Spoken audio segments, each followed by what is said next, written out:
السلفی حفظہ سے گزارش کرتا ہوں کہ مائک پر آئے اس شعر کے ساتھ کہ خدا نصیب کرے تجھ کو اس قدر شہرت، خدا نصیب کرے تجھ کو اس قدر شہرت کہ تمہارے نام سے آگے کسی کا نام نہ ہو۔ عابد جمال السلفی حفظہ اللہ، مائک پر۔ السلام علیکم ورحمۃ اللہ وبرکاتہ۔ الحمدللہ رب العالمین والصلاة والسلام على سید المرسلین وعلى آلہ وصحبہ اجمعین، اما بعد۔ اعوذ باللہ من الشیطان الرجیم، بسم اللہ الرحمن الرحیم۔ والعصر ان الانسان لفی خسر الا الذین آمنوا وعملوا الصالحات وتواصوا بالحق وتواصوا بالصبر۔ محترم صدر محترم مشفق استاد فضیلت الشیخ محمد علی المدنی حفظہ اللہ تعالی، امیر صوبائی جمعیت اہل حدیث بہار، مہمان خصوصی فضیلت الشیخ انجینئر سید اسماعیل خرم صاحب حفظہ اللہ تعالی، ناظم اعلی دار العلوم احمدیہ سلفیہ دربھنگا و ناظم اعلی صوبائی جمعیت اہل حدیث بہار، دور سے تشریف لائے معزز مہمانان گرامی اور معزز حاضرین مجلس، میری ماں اور بہنوں، اللہ تبارک و تعالیٰ کا شکر و احسان ہے کہ اللہ تبارک و تعالیٰ نے ہم سب کو ایک نیک مقصد کے تحت یہاں پر جمع کیا ہے، اور اللہ تبارک و تعالیٰ کی ذات سے امید ہے کہ ہم تمام کا ذکر اللہ تبارک و تعالیٰ کے نزدیک ہو رہا ہوگا، کیونکہ ایسی محفلوں کے اندر شرکت جہاں اللہ تبارک و تعالیٰ کا ذکر ہوتا ہے، جہاں اللہ تبارک و تعالیٰ کے دین کی باتیں ہوتی ہیں، شریعت کی باتیں، نبی کریم صلی اللہ علیہ وسلم کی شریعت کی باتیں ہوتی ہیں، اللہ اور اس کے رسول کی باتیں ہوتی ہیں، اس محفل کے بارے میں اللہ کے نبی صلی اللہ علیہ وسلم نے بشارت دی کہ ایسی محفل کو فرشتے گھیر لیتے ہیں، اللہ کی رحمت ڈھانپ لیتی ہے، اور اللہ کے نزدیک ایسے لوگوں کا ذکر ہوتا رہتا ہے۔ مجھے تقریر نہیں کرنی تھی، کچھ تمہیدی کلمات آپ کے سامنے میں پیش کروں گا، دوسرے علماء اکرام تشریف لائے ہوئے ہیں، آپ ان کے علمی خطابات سنیں گے۔ معزز حاضرین، پردے کے زمانے سے ہی جب میں دارالعلوم احمدیہ سلفیہ دربھنگا گیا، اسٹیج پر موجود ہمارے سب سے مشفق استاد جنہوں نے میری روحانی تربیت کی، علمی تربیت کی، فضیلت الشیخ محمد علی المدنی حفظہ اللہ تعالی کی ذانو تلمس اور ان کی تربیت نے مجھے سلفیت اور دارالعلوم احمدیہ سلفیہ دربھنگا ایک مضبوط جو سلفیت کا قلعہ ہے، اس کی تربیت نے مجھے سلفیت کی طرف مائل کیا۔ اسی وقت سے ہم نے کوشش کی کہ ہماری بستی جو اہل حدیث بستی ہے، اس کے اندر تحریک اہل حدیث اور سلفیت کی تحریک چلانی ہے، تاکہ لوگوں کو پتہ چلے کہ ہم اہل حدیث ہیں، تو ہمارا مقصد کیا ہے، ہماری امتیازی خصوصیات کیا ہے۔ معزز حاضرین، کوئی ضرورت نہیں تھی ہمیں، میں باہر رہتا ہوں، آپ سب کو پتا ہے، ہمیں کوئی ضرورت نہیں تھی کہ میں ایک مہینے کی چھٹی میں آؤں اور اتنی بڑی مجلس کو کئی انعقاد کر کے اپنے اوپر بڑا ٹینشن لوں، لیکن مجھے خوف ہوتا ہے اللہ تبارک و تعالیٰ کا، مجھے ڈر ہوتا ہے اللہ تبارک و تعالیٰ کا کہ میں اس رب کے سامنے قیامت کے دن کیسے کھڑا ہوں گا، جو رب مجھ سے پوچھے گا کہ تجھے دین کی تعلیم دی تھی، تم نے دینی تعلیم حاصل کی تھی، تمہاری بستی والوں کو تمہاری ضرورت تھی، تم پیسے کے لیے باہر چلے گئے لیکن بستی والوں کی تربیت نہیں کی، بستی والوں کے سامنے تم نہیں آئے، مجھے اس کا خوف ہوتا ہے، اور اس کا خوف، اس کا ڈر ہمیں سکون سے نہیں رہنے دیتا۔ اس کا ذکر ہم نے اپنے جو ابھی ہمارے شیخ دوسرے استاد فضیلت الشیخ قاری بدیعالزمان مدنی حفظ اللہ تعالیٰ جو راستے میں ہیں وہ بھی آنے والے ہیں۔ ابھی عنقریب میں نے سعودی کے کے سامنے ذکر کیا تھا کہ شیخ مجھے دل کرتا ہے کہ میں سعودی چھوڑ دوں اور میں اپنا گھر چلا جاؤں اور وہاں جا کر کے میں لوگوں کے سامنے دین کو پھیلاؤں۔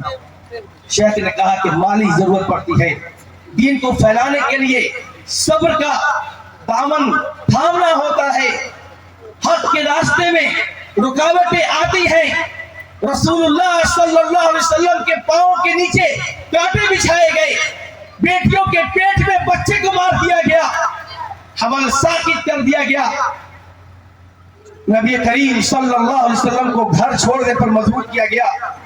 غلطی یہ تھی کہ انہوں نے صرف کلمہ لا الہ الا اللہ کی صدا بلند کی تھی۔ تو یہیں سے تم محنت کرو۔ شیخ کی نصیحت نے ہمیں مضبوطی دی، اور یہ جو ٹیم ہے جمعیت اہل حدیث سیسوا کی ٹیم، ان کی محنت، ان کا خلوص آج آپ کے سامنے ہے کہ الحمدللہ سیسوا جیسی بستی میں جہاں پر مقامی جمعیت روح توڑ چکی تھی، آج الحمدللہ اس کے اندر ایک نئی جان آئی ہے اور ایک نیا کام شروع ہوا ہے۔ میرے بھائیوں، مجھے یہ کہنے میں کوئی پچھتاوا نہیں ہے، کوئی ندامت نہیں ہے۔ میں جب بھی گھر آتا ہوں، میرے والد یہاں بیٹھے ہوں گے، ان کو پریشانی ہو جاتی ہے، وہ پریشان ہو جاتے ہیں، کہتے ہیں کہ یہ سب چھوڑ دو، لوگ تمہیں برداشت نہیں کرتے، لوگ تمہیں پریشان کرتے ہیں، یہ مجھے دیکھا نہیں جاتا، چھوڑ دو۔ میں ان سے کہتا ہوں کہ میں ان کو صبر دلاتا ہوں، اور میں نے کہا کہ انہوں نے تپتی ہوئی صحرا کے اندر گاڑیوں کو چلا کر کے ہماری تربیت کی ہے، اور ان کا یہ تربیت اتنا کمزور نہیں ہے کہ اتنے کمزور اور کچھ معمولی چیزوں سے آدمی ڈر جائے۔ تو میرے بھائیوں، یہ جو جمعیت اہل حدیث سیسوا کی جو تحریک ہے، یہ تحریک ہمارے اسلاف کی نشانی ہے۔ اس کا مقصد اعلاء کلمت اللہ ہے، اس کی بنیاد اخلاص پر ہے۔ ہمارا مقصد واضح طور پر میں بتا دوں کہ ہمارا مقصد صرف اور صرف اپنی بستی یا دوسری بستی کے اندر تعلیمی بیداری، دینی بیداری، بچوں کی تربیت، نئی نسل کی تربیت اور نئی نسل کی ایک ایسا خیب تیار کرنا ہے جو آنے والے دنوں میں ہماری سربراہی کرے۔ میرے بھائیوں، یہ کرسیاں ضرور خالی ہیں۔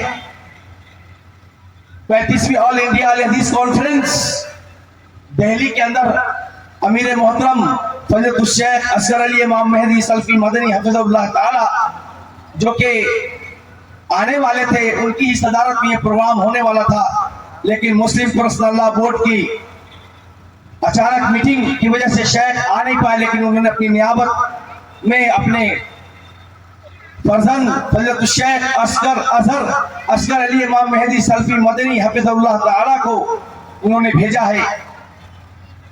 انہوں نے ایک بہت ہی قیمتی بات کہی۔ انہوں نے کہا کہ ہم نے اعلان کر دیا کہ کانفرنس ہے، ہم نے لوگوں کو دعوت دے دی، ہم نے محفل سجا دی، ہم نے اپنی ذمہ داری ادا کر دی ہے، باقی ثمرہ اللہ تبارک و تعالیٰ کی طرف سے ہے۔ اللہ کے نبی صلی اللہ علیہ وسلم کو خطاب کرتے ہوئے اللہ تبارک و تعالیٰ نے کہا لست علیہم بمسیطر، اے نبی آپ داروغہ بنا کر نہیں بھیجے گئے ہیں کہ زبردستی کسی کو آپ اسلام کی طرف لے آئے۔ آپ کا کام وما علی الرسول الا البلاغ، کہ رسول کی ذمہ داری صرف اور صرف تبلیغ کی ہے۔ انک لا تہدی من احببت ولکن اللہ یہدی من یشاء، اے نبی آپ ہدایت کے مالک نہیں ہیں، ہدایت دینا ہمارا کام ہے، آپ کا کام صرف دعوت و تبلیغ کا کام ہے۔ تو یہ جمعیت اہل حدیث سیسوا کا جو پروگرام ہے یا اس کے ذریعے سے جو بھی پروگرام ہوتے ہیں اس کا مقصد صرف دعوت و تبلیغ ہے، اور ہمیں یہ امید ہے کہ ہمیں اس کا ثمرہ ملے گا، اللہ تبارک و تعالیٰ کے نزدیک ہمیں اجر ملے گا۔ اگر ایک بندہ بھی ہماری کوشش سے، ہماری کاوش سے، یعنی جمعیت اہل حدیث سیسوا کی کاوش سے اگر ایک بندہ بھی صحیح عقیدے کا حامل ہو جاتا ہے تو ہم نبی کریم صلی اللہ علیہ وسلم کی اس بشارت کے مستحق ہو جائیں گے کہ انہوں نے کہا کہ سرخ اونٹ سے بھی بہتر ہے، سرخ اونٹ سے بھی بہتر ہے۔ میرے اسلامی بھائیوں، میں زیادہ دیر خطاب نہیں کرنا چاہتا تھا، میں نے آپ کے سامنے قرآن کریم کی ایک عظیم سورہ کی تلاوت کی ہے، جس کے بارے میں امام شافعی رحمہ اللہ تعالی نے فرمایا کہ اگر اللہ تبارک و تعالی صرف اس سورہ کو نازل کر دیتا تو پورا قرآن نازل کرنے کی ضرورت نہیں تھی۔ وہ سورۃ العصر ہے۔ اللہ تبارک و تعالی نے اس کے اندر فرمایا والعصر، قسم ہے زمانے کی، یا دوسرے مفسرین کے نام قسم ہے عصر کی نماز کی، عصر کی نماز کی ایک الگ اہمیت ہے، قسم ہے زمانے کی، ان الانسان لفی خسر، بے شک تمام انسان خسارے میں ہے۔ یہ بڑی بڑی عمارتیں، بڑی بڑی بلڈنگیں، زمین و جائیداد، 2 منزلہ مکانات، بینک بیلنس، یہ اللہ تبارک و تعالیٰ کے نزدیک کامیابی کی دلیل نہیں ہے۔ اللہ تبارک و تعالیٰ کے نزدیک کامیاب کون ہے؟ اس سورہ کے اندر اللہ تبارک و تعالیٰ نے بیان کیا ہے کہ 4 صفات کے متصف لوگ جن کے اندر یہ چاروں صفات ہوں گے وہی اللہ کے نزدیک کامیاب ہے۔ ایسے ہی حضرت بلال حبشی رضی اللہ تعالیٰ عنہ کو اللہ کے نبی صلی اللہ علیہ وسلم نے جنت کی بشارت نہیں دی کہ آپ کے قدموں کی آہٹ کو میں نے اپنے آگے جنت پہ سنا ہے۔ کالے کلوٹے غلام ہیں، غلام تھے، نوکر تھے، اسلام لے آئے، مالک ان کو تپتی ہوئی صحرا کے اندر پتھر کے اندر دبا دیتا، کہتا حق چھوڑ دو، محمد کے دین سے پھر جاؤ، نہیں تو ایسے ہی جلتے ہوئے مر جاؤ۔ جب ہدایت یاب ہو گئے، اللہ کے نبی صلی اللہ علیہ وسلم نے ان کو جنت کی بشارت دیتے ہوئے کہا کہ اے بلال، آپ کون سا عمل کرتے ہیں کہ آپ کے اندر آپ کے قدموں کی آہٹ ہم نے جنت کے آگے اپنے آگے سنا ہے۔ جنت کے اندر یہ جنت کی بشارت، جنت ایسے ہی نہیں مل جاتی، یہ ماتھے پہ کالا نشان نماز پڑھنے سے جنت نہیں ملے گی، 4 صفات ہوں گے تبھی جنت ملے گی۔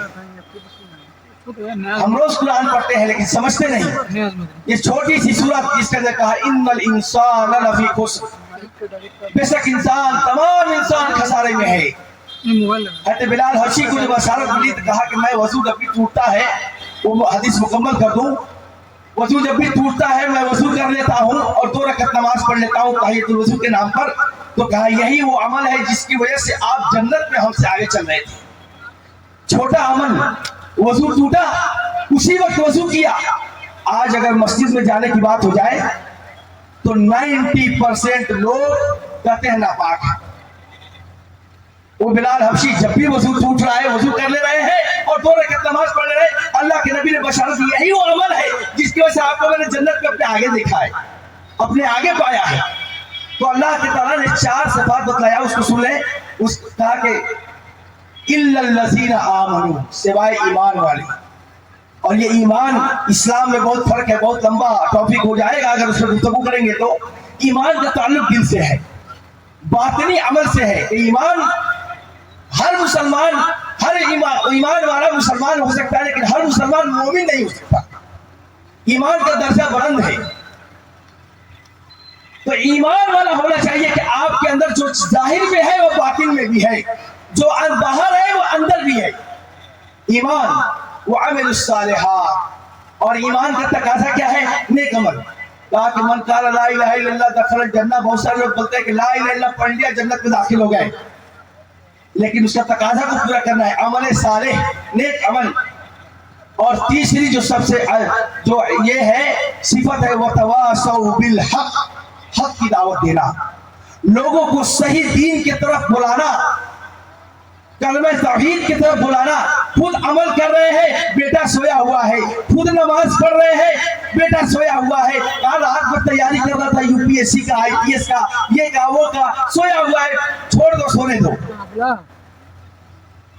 خود نماز پڑھ رہا ہے، بیوی سوئی ہوئی ہے، بیوی نماز پڑھ رہی ہے، شوہر سویا ہوا ہے، ماں نماز پڑھ رہی ہے، بیٹی سوئی ہوئی ہے، بیٹی نماز پڑھ رہی ہے، ماں نماز نہیں پڑھ رہی، یہ نہیں ہے۔ وتواصوا بالحق، ہر انسان کے اوپر ذمہ داری ہے کہ وہ صحیح دین کو، صحیح دعوت کو لوگوں تک پہنچائے اور لوگوں کو، اور اس کی شروعات اپنے گھر سے کرے۔ وانذر عشیرتک الاقربین، اللہ کے نبی کہا کہ پہلے اپنے گھر سے شروعات کرے، اپنے گھر والوں کو ڈرائیے۔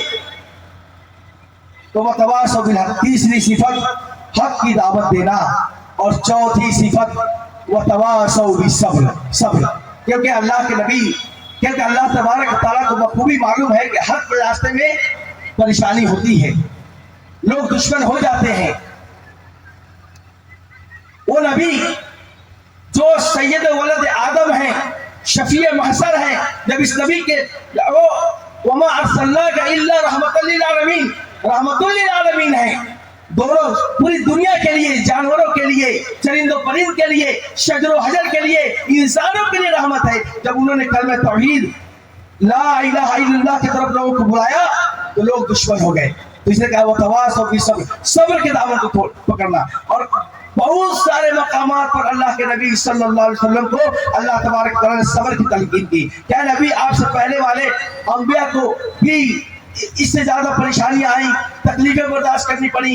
کئی ایسے انبیاء ہیں جن کو آرے سے چیر دیا گیا، کئی ایسے انبیاء ہیں جن کو قتل کر دیا گیا، شہید کر دیے گئے۔ اے نبی گھبرائیے گا مت، یہ راستہ قربانی سے آتا ہے، یہ راستہ